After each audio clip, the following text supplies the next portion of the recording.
Hi. So in the last session, we covered the cost of capital aspect, and we learned that what exactly is the cost of capital, how to calculate the cost of debt, redeemable, irredeemable, then cost of equity with dividend-based model or risk-based model, uh, capital asset pricing model, etc.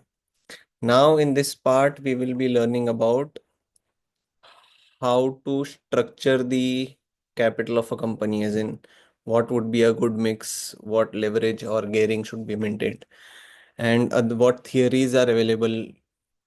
Few experts have made their own opinions about capital structure. So we will learn about those theories. This will be a theory topic. So kind of it can be a bit boring, but it is what it is. So, in this part, we will be covering the capital mix and gearing. What does it mean? What is the indifference point? We will get into the details. Margin of safety, traditional theory of capital structure, then M&M theory, then pecking order theory, agency theory, and what the real world observations are. So, getting back to the same question which we discussed in ratio analysis and in part one of the cost of capital as well. What is gearing? So whenever the word gearing comes, I use the same example. Gearing also means leverage, and leverage comes from this image. This is called lever.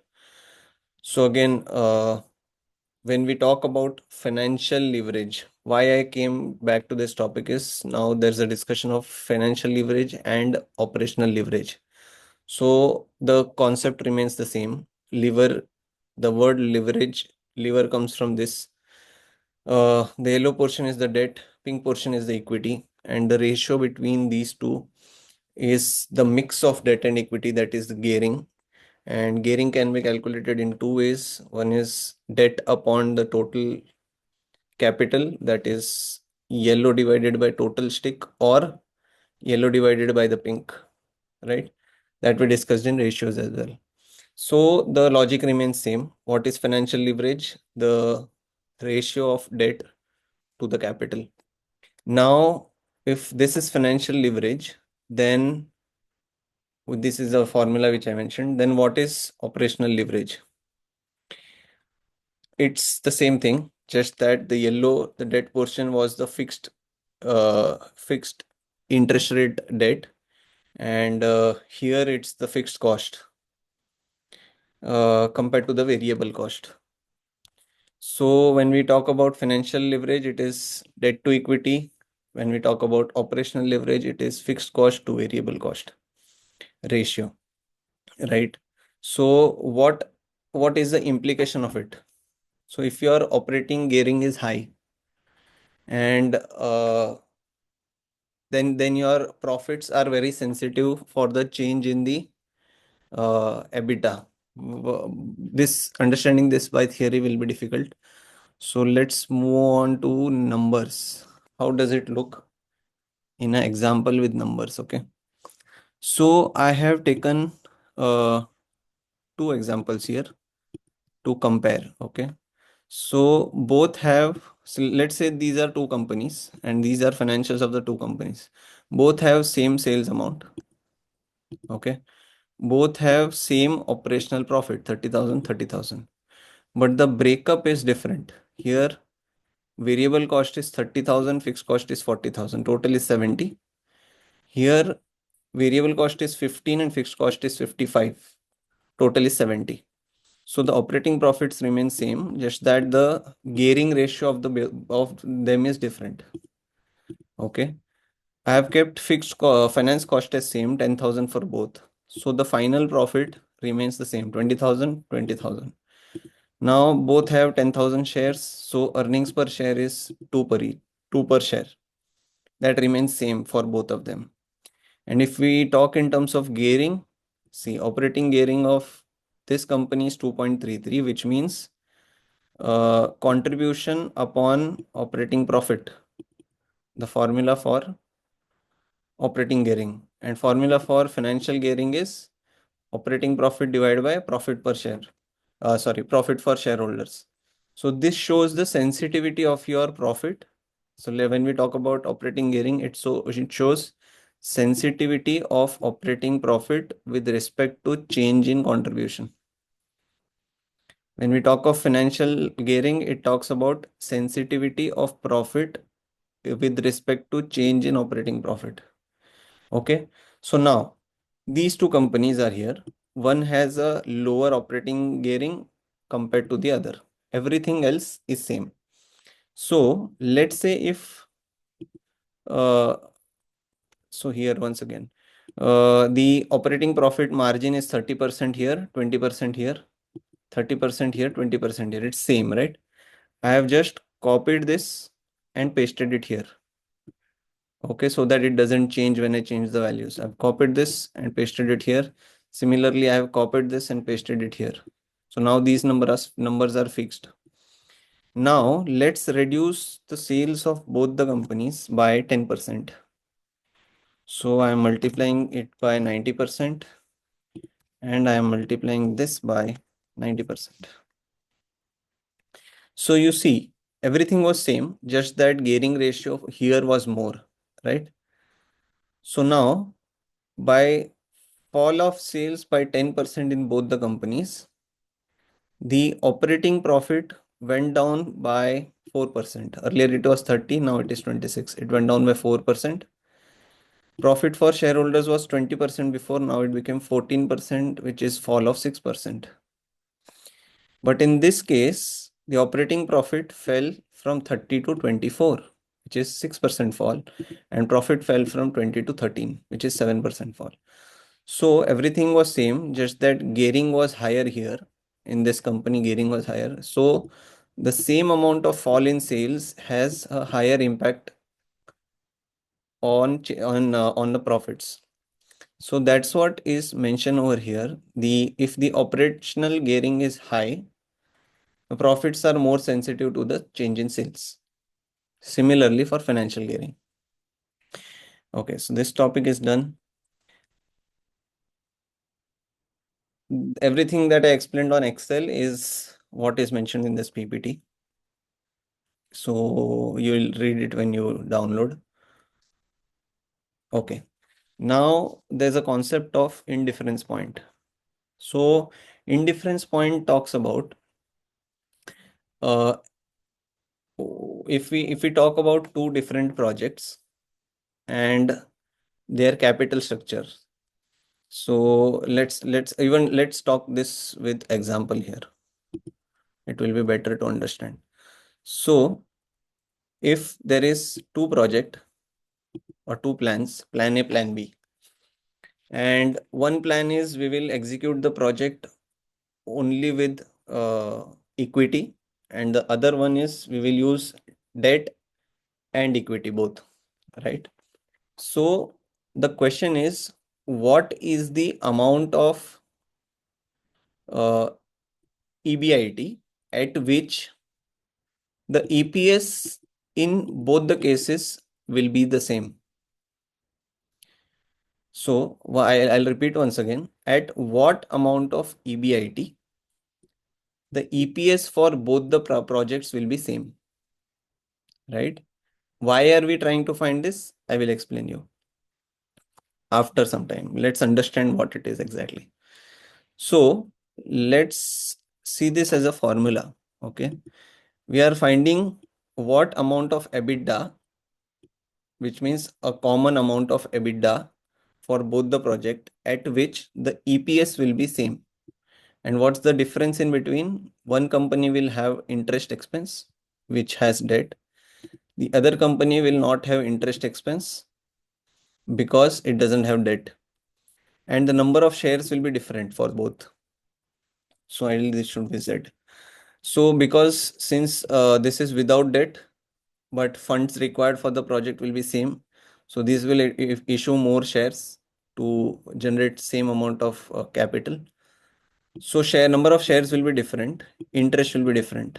So for this company, let's say if EBIT is X interest is I, so EBT will be X minus I, and then there will be tax benefit on the interest. So this will be EAT. Don't get afraid with the alphabets that I have used. We will go down with solve this with numbers that will make it more clear. So once we get this as an equation at this stage, we get two equations, equation 1 and 2. And when we solve these two equations, we get the value of X, and that's the value of X here, EBIT. That is the indifference point. And that indifference point states that if the project has this amount of EBIT, then irrespective of what capital structure you use, your EPS is going to be the same. It doesn't matter. Okay, that's the only point of entire theory. Now let's see this with a number, with numbers. Okay, so there is one project which requires funding of 100,000. Okay, now there are two plans, plan A and plan B. In plan A, we are saying that we will issue equity shares worth 40,000, which will be 10 share each, 10 euro per share. So we will issue 4,000 shares and accumulate equity of 40,000, and we will raise debt of 60,000 at 10% interest. So this way, 40 and 60, we will get 100,000 for this project. In plan B, we are saying that we will only issue equity, 10,000 equity for 10, and we will accumulate 100,000. There is no need of debt. So the now question is, if what is the amount of EBIT for this project at which whatever plan you select, the EPS will be same. So how to find it? So let's again take EBIT as X. In this same example, EBIT is X. We don't know what EBIT should be.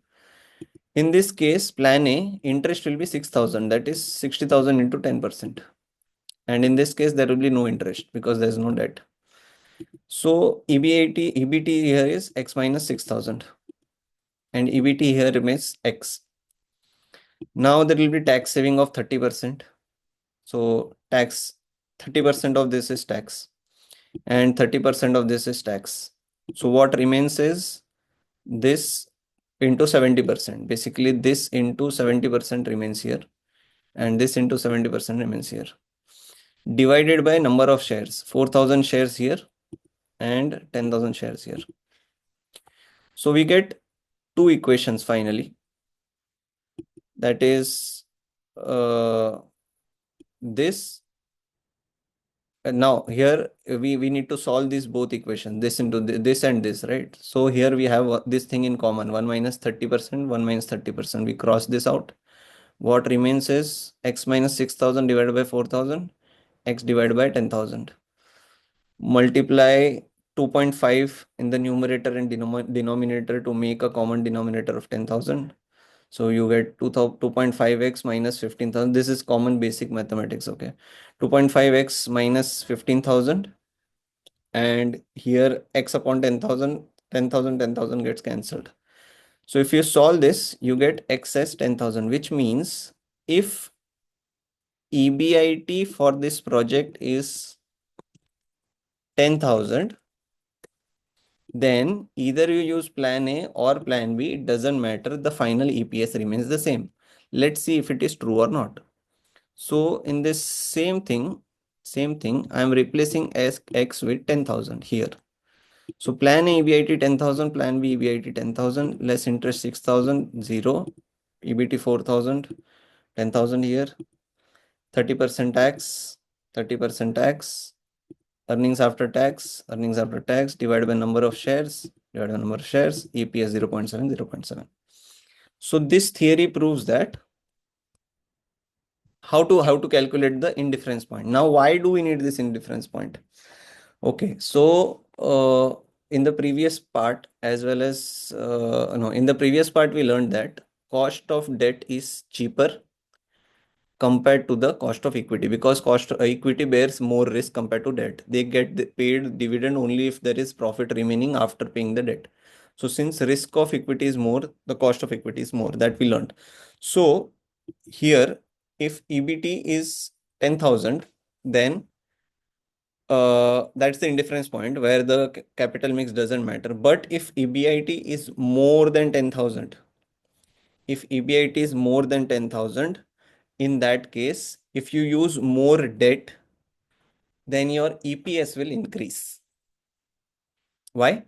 Because when you have more profits, but the capital which you are using is debt, which is a cheaper source of capital, then the payout which you make out of that extra profit will be less.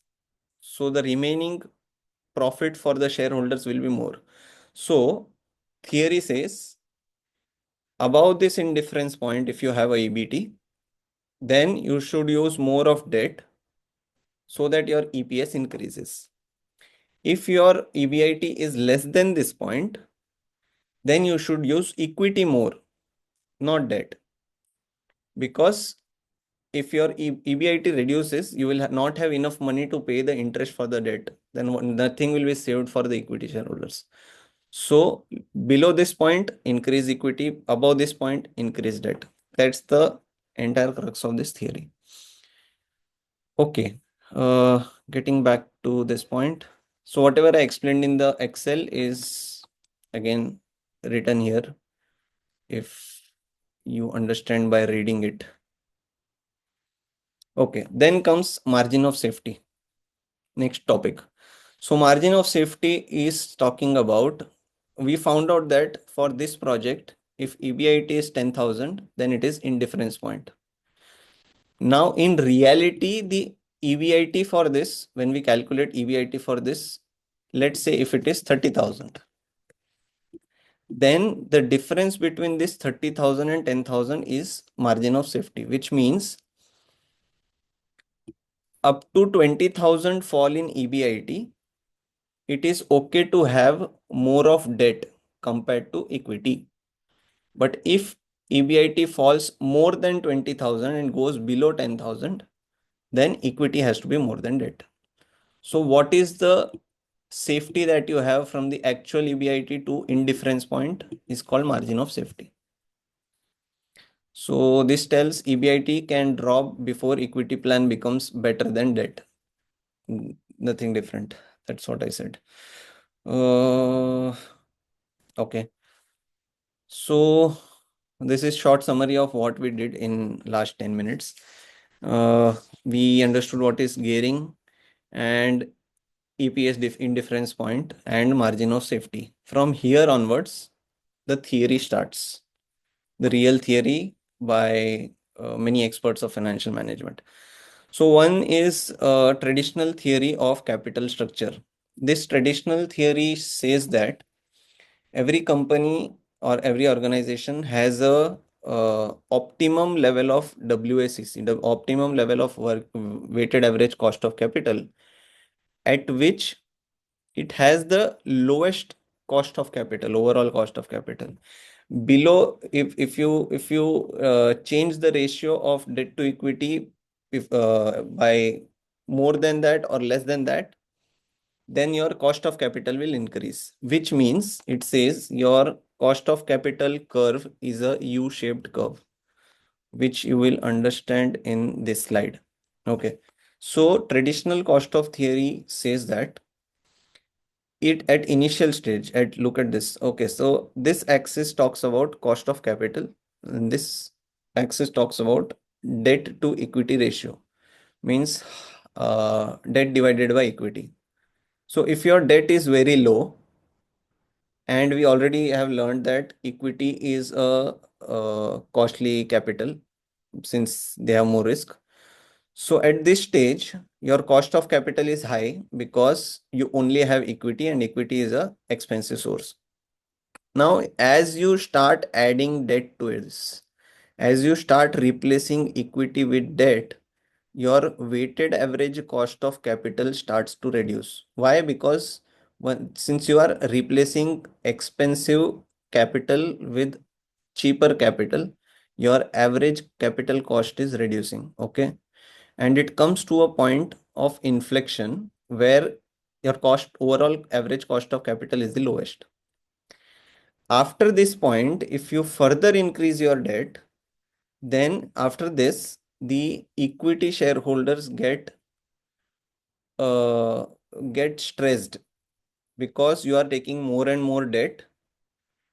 The risk of the company is increasing because you are adding more and more debt. So the expectations of the equity shareholders increases.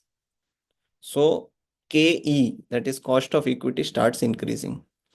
And moreover, when you start borrowing more and more, even in real life, after certain point, if you go to bank asking for further loan, they will look at your borrowing history and say you have already borrowed so much of funds. If you want more, then we will charge you more of interest. We cannot give you funds at the same rate. So after this inflection point, two things come into effect.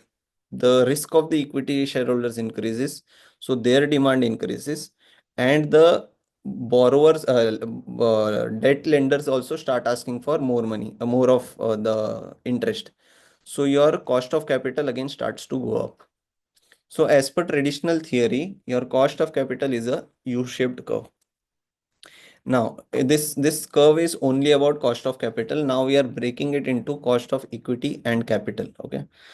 So same thing which I said before is shown here in the diagram. If you look at this dotted pink line, this is the cost of equity. At initial stage, it was stable, but after certain point, they started to feel the heat that your company is taking more and more debt. So the company is becoming more risky. So our expectation from the company for returns will be more. So the cost of equity started to rise. Similarly, this pink complete line or solid line over here is also initially stable, but after certain point it starts to rise because you are asking for more and more loan. So the lender will also be looking at the risk. So they will ask for more. So at initial stage when both were stable, your average cost of capital was falling, but after the point of inflection, it started to rise. Okay. Now, when we compare the cost of capital curve with the value of business curve. So if you remember when we calculated the value of equity and value of debt in the previous part, I showed you the correlation of cost of capital to value. I said since the cost is in denominator of the formula, it is inverse related to the value. So here, when the cost is falling, the value is increasing. Same thing, they are inversely related. So at the inflection point when your cost of capital is the lowest, the value of your business is highest. So as per traditional theory, as your cost of capital curve is U-shaped, the value of business remains in the inverse U-shaped, which is totally matching with the formula of what we learned. So this is just a summary of what we spoke in last 5 minutes about traditional theory. So after this theory came into place, there came Mr. Modigliani and Miller, two guys who did some research and they came up with the theory that this is not relevant. The capital structure does not determine your value of the business or value of even the weighted average cost of capital. Doesn't matter what is the gearing, what debt, what ratio of debt or equity you have. Doesn't matter, the value of the firm and the weighted average cost of capital remains the same. So question is, how do they say that? How can they say that? So their theory starts with the assumptions, with the list of assumptions, and the assumptions are that there is, let's assume it's a perfect market. When we say perfect market, it means everyone in the market has the information, complete information about everything about the company, in and out. Then there is no taxation. Then there is no cost of bankruptcy. Then there is then the banks or the lenders don't consider the risk of the increased borrowings of the company. With all these kind of assumptions that they made, they uh, try to prove that if a individual, again assumption, individuals who are investing in the company have the ability to borrow from the banks at the same rate at which the companies are borrowing. This is also their assumption. If all these assumptions are taken into consideration, they say that the debt to equity ratio or the gearing ratio will not impact the value of the company or WACC. Now let's look at this in example here. Then you will understand what he's talking. So what they were talking about. So they said if a geared company is, if you talk about a geared company, when we say geared company, it means the company which uses equity and debt both. If we talk about ungeared company, they are using only equity. Okay. So what they said is if you are talking about a geared company, they are using money from the investor, which is equity, and they are using money from the bank. And they took a assumption that investors can borrow from the bank at the same rate of interest. So they say that if you talk about geared company, the investor you will use their own money. And if they are talking about ungeared company, then investors will borrow from the bank instead of company borrowing from the bank. So in either case, whatever gearing ratio investor wants, they can make their own gearing ratio in their own pockets. So the gearing ratio of the company does not matter. Let's say if an investor wants to invest in a geared company, so they will use their own funds. If they want to invest in an ungeared company and make it geared, so they will borrow from the bank and invest their own money and the bank's borrowed fund in that company. So it will be as good as geared company. This is the assumptions of M&M. And based on that, they said the gearing ratio will not determine weighted average cost of capital. And since it will not determine weighted average cost of capital, it will also not determine the value of the business. Okay. So, what was the disagreement between M&M theory and traditional theory? So, what M&M said is they agree that uh, when the debt increases, the rate of return expected by the equity shareholders also increases. But they say that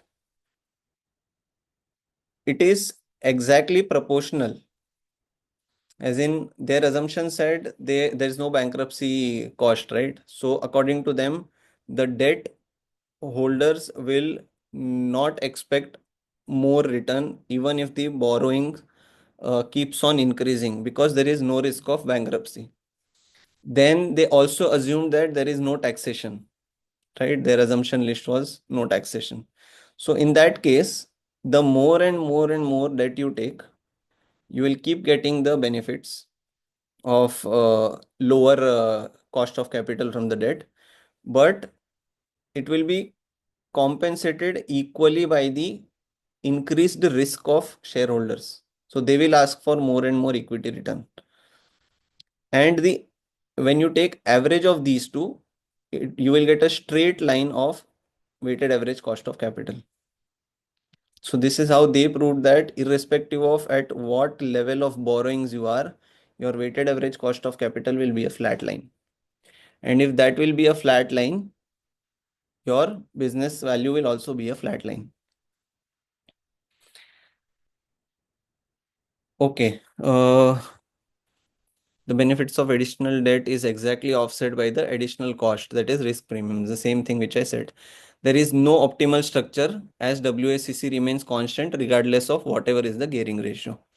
So when we were learning the traditional theory said every company has a point of inflection where the weighted average cost of capital starts to go up from that point.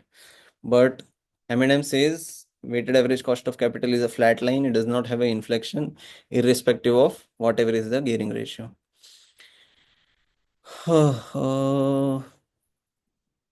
Okay, so they said the value again, the companies cannot increase their value simply by borrowing the funds.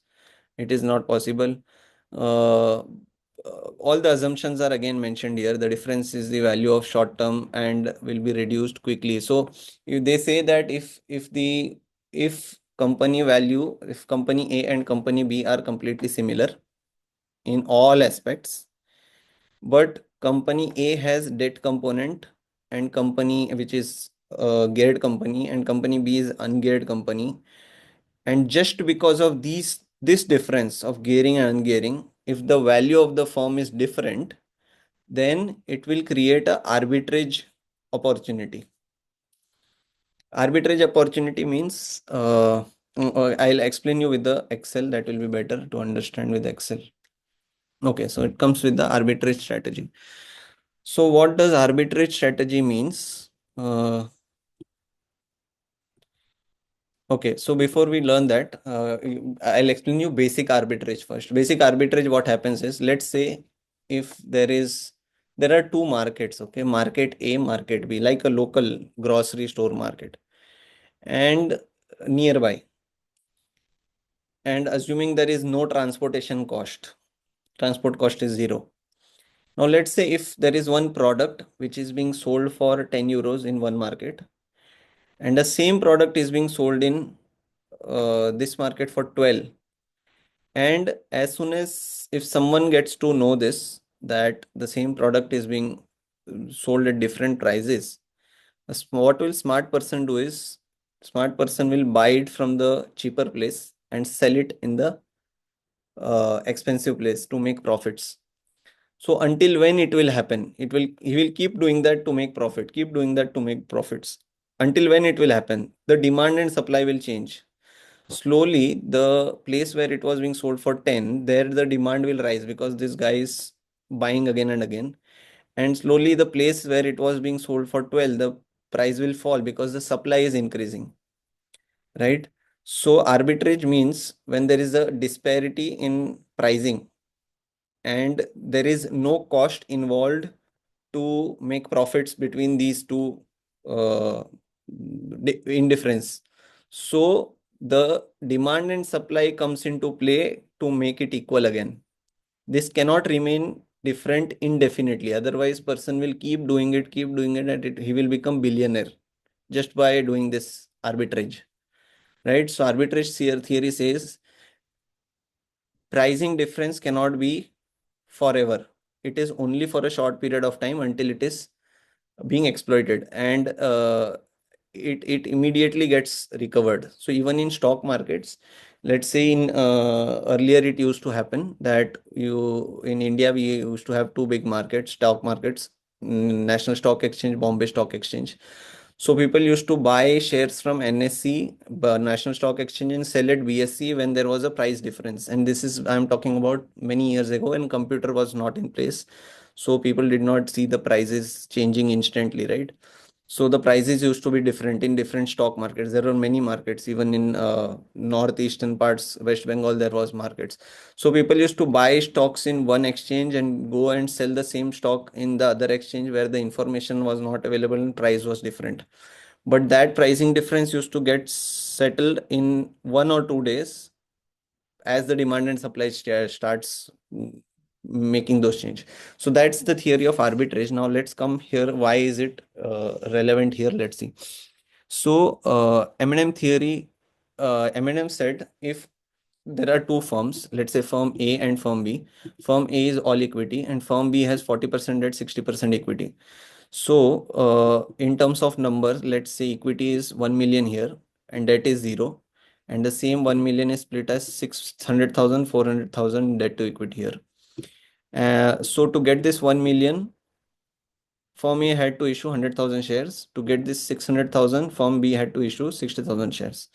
Cost of equity is 10% for this and 12% for this because since the company has raised debt, there is a risk for equity shareholders, so the expectation increases, so their cost of equity is 12%. Cost of debt here is zero because there's no debt. Let's see here 5%. If these are the case, this is the situation. And just because everything else is same, just because the cost structure, cost of capital structure is different for both firms. If the value of firm is different, if this firm has a value of 1 million and this firm has a value of 900,000, but the EBIT of both the companies is same, then what will happen? What will happen is, see, what's the price of the share? 1 million is the value of the firm for 100,000 shares, so one per share value is 10. And 900,000 is the value of our 60,000 shares, though, so the value per share is 15. And as per M&M, tax is zero, the assumption, basic assumptions. So what will happen is, let's say if an investor has 6%, owns 6% of firm A, which means he has 6,000 shares of firm A. So out of this 100,000 shares, he owns 6,000. So what is his share in the EBIT? It is 6%. So out of 100,000, 6,000 is his share. What was his investment in the company? 6% of 6 million, which is 60,000. So what was his return on income? Return on investment, 10%. So what he will do is, as soon as he will see there is an arbitrage opportunity that this firm and this firm has everything same, even the EBIT is same, but just because the capital structure is different, this is expensive and this is cheap. There is a pricing difference. So he will sell this for 60,000, his entire share. And to match the gearing here, this firm has 40/60, right? So match that, he will borrow 40% of this at 5%. So assumption of M&M, remember I said they can borrow at the same rate at which the company borrows. So the investor will borrow 40% of 60,000, which is 24,000 at 5%. And out of this 60,000, he will use 36,000 here. So that will make a total of 60,000. He will use this 60,000 to buy shares in B. And you see, price per share for B was 15 euros. So he will get 4,000 shares out of it. And 4,000 shares out of 60,000 shares, which means he has a holding of 6.67% of that company. That company's EBIT was 100,000 and it had a borrowing of 400,000. So that company will pay interest of 20,000. The net earnings available for shareholders is 80,000. Remember, M&M said there is no tax. So this entire profit belongs to the shareholders. And out of this shareholding, 6.67% belongs to this guy now. Okay. And since he borrowed this 24,000, he will pay interest on it. So his net earning is 4133 and his investment was 36,000. So his return on investment is 11.48%. And he will use this differential money, his own. When he sold for 60, he spent only 36 in investing it. So the 24 was vacant, was idle. He can use it for anything else. So we only look at this money, this return on investment. When he was sitting in firm A, he got a return on investment of 10%. When he went to firm B, he got a return on investment for 11.8%. Same like arbitration. He is trading like this. So when people will look at this, people will start doing this, and eventually, due to demand and supply change, the price will eventually be same. So M&M are trying to say that if we believe that traditional theory is true, and just because a company has borrowings, so the value of that company increases just for the reason of the change in gearing, then there will be arbitrage opportunity, and with that arbitrage people will start trading, and eventually the firm value will again come back to the same level, irrespective of what is the gearing level of that company. So that's the arbitrage theory. Now if you read the PPT, most probably you will understand. So whatever I said in the Excel is again explained in English here. I'll not go through it again. The assumptions of arbitrage is also mentioned here, which again I have discussed when I was explaining Excel. Okay, so then comes the weakness of M&M theory. M&M theory was their assumptions was as in not realistic. No market is without tax. There is no market which is a perfect market, as in not everyone knows all the information about the company. Then there is transaction cost involved. It's not like the investor will directly sell the shares here, they borrow the loan, borrow from the bank, invest in that company, and no cost involved. Doesn't work like that. Then invest individuals cannot borrow at the same rate at which the companies can borrow. That's not possible. Investors, and not all investors behave rationally. So basically, all the assumptions that they have taken is very weak. So it is only a theory, it doesn't work in practice, is what this slides talks about. Again, these are just continuing. What are the underlying assumptions and why they were weak? It's when you read, you will understand. Again, this assumption continues. They have taken a lot of assumptions, and hence it is called theory. It is not practical. Now, after certain years, they again got some I don't know, enlightenment or something. They came up with the theory that, oh, tax is always there, so we cannot take the assumption of no tax. So let's change our assumptions. And they said that, oh, now tax is, let's consider the same theory with tax. And they said, if tax is there, then there will be savings on tax when they pay when the company pays interest. So as the debt of the company starts increasing in the gearing, the savings of tax will increase, which will reduce your overall cost of capital.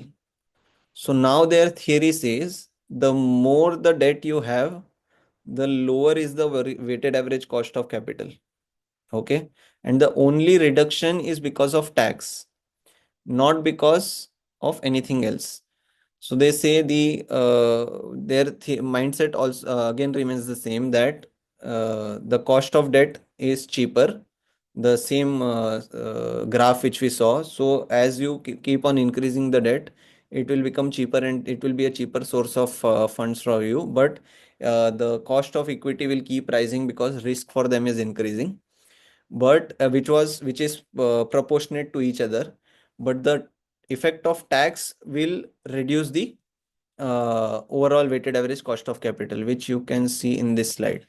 Okay, so if you keep on increasing your cost of debt, if your debt, your benefits of cheaper capital will keep on accruing to you, and the lenders will not ask for more returns because you will keep giving them security.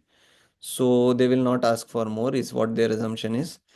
The proportion at which the cost of equity will increase will offset the benefit that you get from the cost of cheaper cost of debt, and the benefit of tax which you get for the cost of debt will reduce the weighted average cost of capital. Okay. So now what is their final proposition is, the as the gearing increases, WACC falls. So according to them, you should use 100% of debt. You should not use equity. Then you will have the lowest weighted average cost of capital. And since weighted average cost of capital is going down, market value of the firm goes up like this. Okay. And market value of the geared company will always be higher than the ungeared company, which means since the weighted average cost of capital of the geared company will be less, the value of the company will be more. Difference in the value of PV of the tax saving and the interest differential of the geared company, tax shield. Okay, the benefit which they get as a tax is called tax shield. uh, Okay, so what they finally said is the optimum capital structure is 100% debt, 0% equity. Company should increase gearing to the full debt level as much as get financed as much as possible to keep your weighted average cost of capital lowest. And again, as their previous theory, even this theory is very unrealistic. The assumptions which they are taking is not making any sense. Of course, the borrowers will start increasing their ask as and when you keep increasing your debts. And it doesn't work like that. You take 100% debt and do no equity. So their assumptions are irrelevant. Uh, Again, they again went to the same arbitrage point, and it's same. If you read, you will understand. Nothing major here.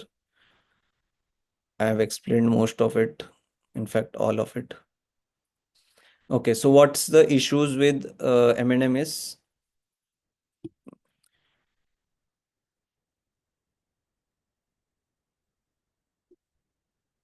Okay, so yeah, so they say that if you keep increasing your debt, the tax benefit which you get will make your weighted average cost of capital to come down. But they did not consider that there could be cases where your profits are not sufficient uh, to get the tax benefit. If you already have a low profit or negative profit, you are in loss, then what tax benefit are you talking about? You are already paying no tax. So they have not considered that. The risk of bankruptcy is not considered, which is the more the debt you take, the banks which are lending you, they feel that it is chances of bankruptcy, you're going bankrupt, because we don't know the profit which you will be earning will be sufficient to pay the debt or not. So they will ask for more and more interest rate. That is not considered. Companies are influenced by multiple factors, not just by gearing structure, capital structure. So comparing two companies and assuming that everything else is same except for the capital structure is again doesn't make sense. So these were the issues with M&M. So after M&M, there came two more theories. One was pecking order theory and agency theory. Let's move on to pecking order first. So what pecking order theory states is all this traditional and M&M are talking about theories that does not work in real life. In real life, financial managers mindset is different. They think about, if we go out asking for funds from equity shareholders in form of equity, then it could give bad impression about the company to the market. And that could be because some people might think this company is not going for a cheaper source of funds like borrowings, like debt, and asking for equity, which means there could be a possibility that banks are denying to give them debts, so they are asking for equity, which is expensive source of capital. So that kind of mindset people start to get when company asks for equity capital, so the value of the business starts going down. Okay. So in reality, financial managers don't think about those traditional theory and M&M theory before deciding on what capital gearing it should have. They prioritize their capital structure in a way that in a sequence, like first we will use the internally generated profits of the company, which means the profit which the company is earning, they will stop distributing dividends if they want funds. They will retain those profits and use that profits for expansion. That's their first preference. And if that money is not sufficient, then they will go to debts.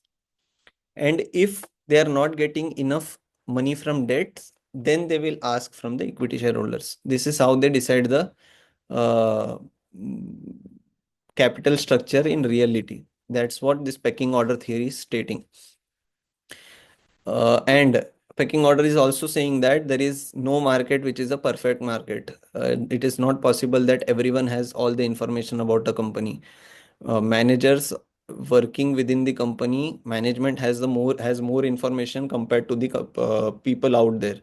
So assuming that the market is a perfect market doesn't make sense. So that is their opinion about M&M. So this is the sequence what I was talking about. First, they use internal funds, which does not involve any cost of capital, as in, of course, in theory, if we talk about the formula of cost of equity, it does involve funds, but there is no additional funds that they are paying out. So there is no cost to it. Then they move on to debt, and then last choice is equity. Managers avoid issuing equity also because the existing shareholders will lose a part of their control, right? When new shares are issued, the new shareholders come on board. If right issues are not subscribed fully, the shares are issued to new shareholders. When the new shareholders come, the control of the existing shareholders goes down. They don't like it. So business value goes down, value per share goes down. So that's what pecking theory is all about. Next, after some time, they did further research and they realized that when big share issue is done, it sometimes indicates to the people that as per management, since management has higher level of information, as per management, they could be seeing equity as a cheaper source right now, which means our equity is overvalued. Since value is overvalued, remember the formula, value is high, which means cost is low. They are inversely related, right?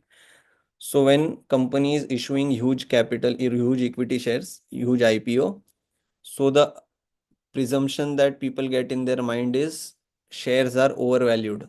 So they start selling and the price of the equity falls down. So pecking order again confirmed that due to these reasons, managers don't rely on traditional theory or M&M theory. They have their own sequence of deciding, which is internal money first, debt second, and finally the equity. Then came the agency theory. Agency theory says that forget about traditional, forget about M&M, forget about pecking.